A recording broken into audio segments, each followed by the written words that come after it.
नमस्कार, मेरा नाम है श्वेता शर्मा और नीट पेपर लीक के बाद सरकार की जांच का दायरा अब सिर्फ टेलीग्राम तक सीमित नहीं रह गया है। अब इंस्टाग्राम और व्हाट्सएप समेत कई सोशल मीडिया प्लेटफॉर्म्स भी सेंटर के स्कैनर पर आ चुके हैं।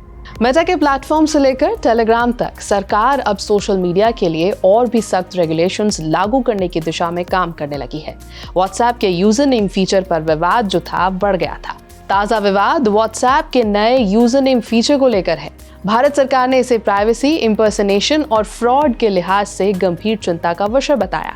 मेटा के स्वामित्व वाले व्हाट्सएप ने ऐसा फीचर पेश किया है जिसके जरिए लोग अपना फोन नंबर साझा किए बगैर केवल यूजर नेम की मदद से एक दूसरे से जुड़ सकेंगे।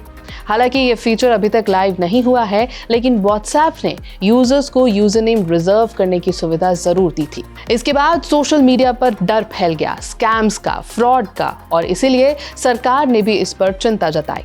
सरकार ने मेटा से कहा कि सभी कंसल्टेशंस पूरी होने तक इस फीचर को भारत में रोल आउट ना किया जाए। डिपार्टमेंट ऑफ टेलीकम्युनिकेशंस के एक अधिकारी ने बताया कि इस फीचर का गलत इस्तेमाल कर कोई व्यक्ति फेक प्रोफाइल बनाकर किसी और की पहचान का इस्तेमाल कर सकता है और फेक कॉल्स कर सकता है। अधिकारी ने यह भी कहा कि अगर कोई फोन नंबर सामने नहीं होगा तो स्कैमस्टर का पता लगाना मुश्किल हो जाएगा और फौरन स्कैम्स का खतरा भी बढ़ सकता है।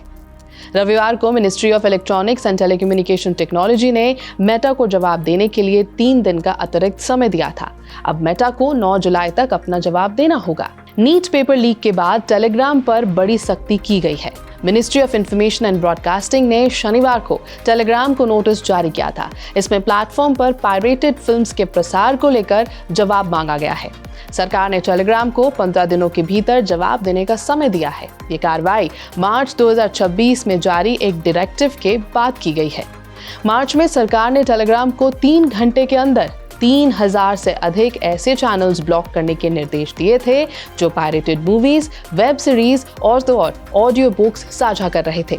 120 पन्ने की सूची में Amazon प्राइम, सोनी लिव, जियो हॉटस्टार, शेमारू मी समेत कई OTT प्लेटफॉर्म्स की सामग्री शामिल थी।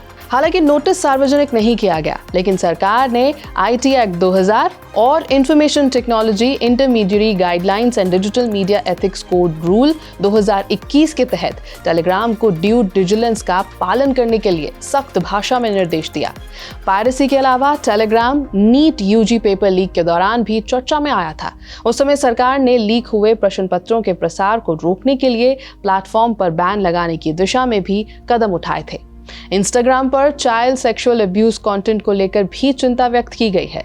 इंस्टाग्राम पर हाल ही में सामने आए ऐसे एडवर्टीजमेंट्स जो कथित तौर पर चाइल्ड सेक्सुअल अब्यूज को प्रमोट या फैसिलिटेट कर रहे थे, उन्होंने सरकार की चिंता बढ़ा दी है। सेंटर ने मेटा को कड़ा नोटिस जारी करते हुए तत्काल स्पष्टीकरण और सख्त कार्रवाई की मांग की है। एक सरकारी अधिकारी के मुताबिक इंस्टाग्राम पर चल रहे पेड एड्स के जरिए कथित तौर पर यूजर्स को ऐसे एक्सटर्नल प्लेटफॉर्म्स पर भेजा जा रहा था जहां अनलॉफुल चाइल्ड अब्यूज मटेरियल उपलब्ध था। अधिकारी ने कहा कि सरकार सेक्सुअली एक्सप्लॉइटेटिव कंटेंट के एल्गो एम्प्लीफिकेशन को बेहद गंभीरता से देख रही है और तत्काल करेक्टिव मेजर्स की मांग कर रही है। ये कार्रवाई BBC इन्वेस्टिगेशन के बाद हुई, जिसमें दावा किया गया कि इंस्टाग्राम पर 30 ऐसे एडवर्टाइजमेंट्स मिले जो चाइल्ड सेक्सुअल अब्यूज मटेरियल को प्रमोट कर रहे थे। रिपोर्ट के मुताबिक इंस्टाग्राम पर रेप वीडियो, चाइल्ड वीडियो जैसे फ्रेजेस वाले एड्स दिखाई दिए जो यूजर्स को कथित तौर पर टेलीग्राम चैनल्स तक लेकर जा रहे थे जहां चाइल्ड सेक्सुअल अब्यूज मटेरियल बेचा जा रहा था। रिपोर्ट सामने आने के बाद मेटा ने कई एड्स हटा दिए, कई अकाउंट्स डिसेबल कर दिए और वायलेटिंग URLs को ब्लॉक भी किया। मेटा ने अपने बयान में कहा है कि CSAM को शेयर करने या प्रमोट करने के प्रति हमारी जीरो टॉलरेंस पॉलिसी है, चाहे वो एड्स के माध्यम से ही क्यों ना हो। हम एडवांस्ड AI टेक्नोलॉजी की मदद से ऐसे कंटेंट और लोगों की प्रोएक्टिव डिटेक्शन करते हैं। हालांकि 3.5 बिलियन यूजर्स के बीच छिपे क्रिमिनल्स लगातार डिटेक्शन से बचने की कोशिश करते रहते हैं। इसलिए हमारी एक्सपर्ट टीम्स लगातार नई टेक्नोलॉजीज विकसित कर रही हैं, प्रेडेटर्स की पहचान कर रही हैं, वायलेटिंग वेबसाइट्स के लिंक्स ब्लॉक कर रही हैं और अन्य कंपनियों के साथ इंटेलिजेंस शेयर कर रही हैं।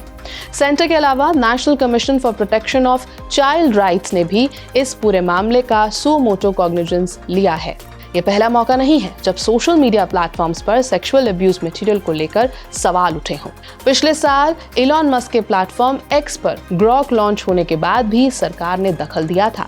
उस समय कई यूजर्स आर्टिफिशियल इंटेलिजेंस चैटबॉट का इस्तेमाल कर महिलाओं और बच्चों की सेक्सुअली एक्सप्लिसिट इमेजेस को ऑल्टर और एडिट कर रहे थे। यह है एबीपी लाइव, मेरा नाम है श्वेता शर्मा।